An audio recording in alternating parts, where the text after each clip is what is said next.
The following is a DW Ancient Egypt production.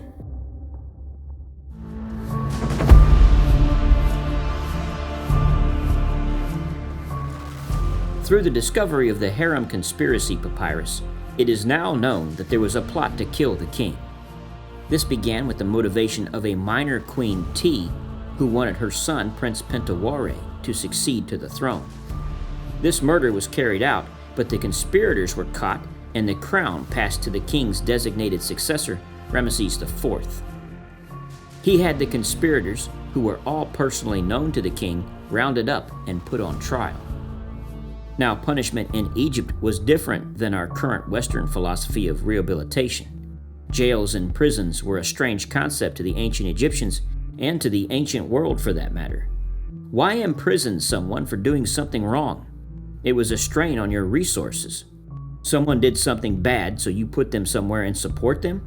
Why do that? A better way was to make the punishment quick and over with. These included the removal of ears and noses, or execution, which in Egypt was a terrible thing. The ancient Egyptian government executed someone by impaling them on a stake. 14 officials were called to sit in judgment.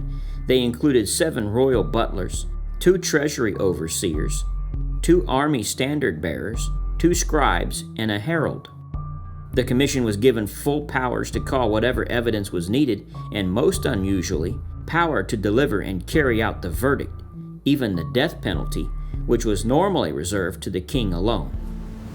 Those on trial included the chief of the chamber, several butlers, the scribe of the harem, several inspectors of the harem, overseer of the palace, captain of the archers in Nubia, and 6 wives of the people at the harem gate.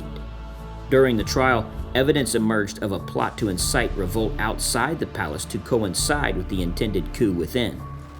Over 40 people were implicated and were tried in groups. The record of Queen Tiye's trial has not survived, but she was most definitely killed. 28 people, including the major ringleaders, were found guilty and almost certainly put to death. The second prosecution condemned 6 people who were forced to commit suicide within the court itself. In the third prosecution, the 4 people involved, who included Prince Pentewere, were condemned to suicide, although not immediately within the court, but presumably in their cells. During the trial, some of the accused harem girls tried to seduce members of the court, but they were caught in the act. One judge was found innocent, the others were condemned to have their ears and nose amputated.